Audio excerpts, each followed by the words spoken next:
turnirining boshlanishi arafasida yig'ilib turibmiz.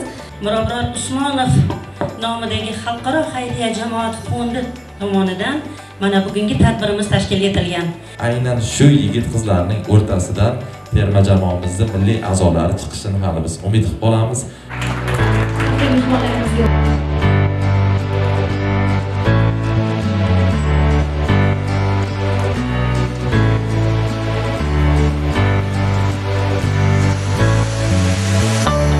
O'zbekiston shaxmat federatsiyasi va Mirabror Usmonov nomidagi Xalqaro xayriya jamoat fondi bilan o'tkazilayotgan ushbu musobaqamiz respublika bo'ylab 70 ga yaqin shaxmatchilarni o'ziga qamrab oldi.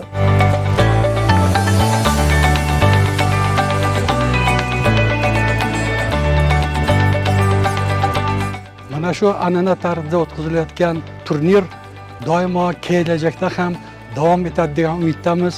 Biz o'zimiz oldiga qo'ygan maqsadlarda faqatgina bolalarga sharoit yaratib emas, ularga shaxmat bo'yicha bo'lgan har qanday vaziyatlarda yordam berishga, ularni doim ko'maklashga o'z hissamizni qo'shganimizdan juda xursandmiz.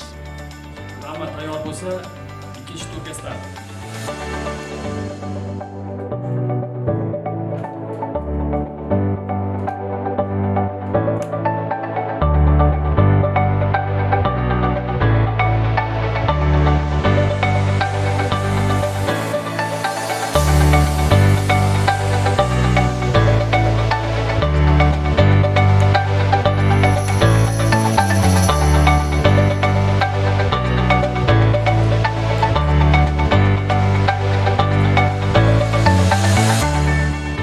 Mirabror Usmonov nomidagi Xalqaro xayriya jamoat fondi musobaqasida 9 ta turdan 4 ta yutdim va bitta durang qildim.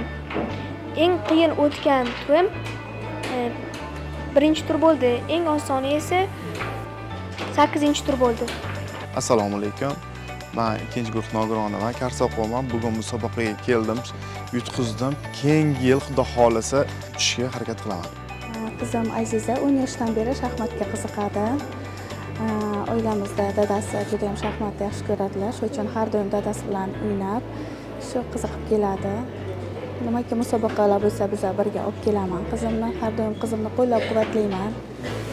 Abidel, musobaqa qanday bo'lyapti? Sizning taassurotlaringiz, qizingiz qanday o'ylayapti? Musobaqa xudo xohlasa qizim yaxshi natijalarni oladi, birinchi o'rinni oladi, xudo xohlasa. Musobaqa juda ham zo'r o'tyapti. Biz hammamiz ota-onalar qo'llab-quvvatlab turibmiz farzandlarimizni.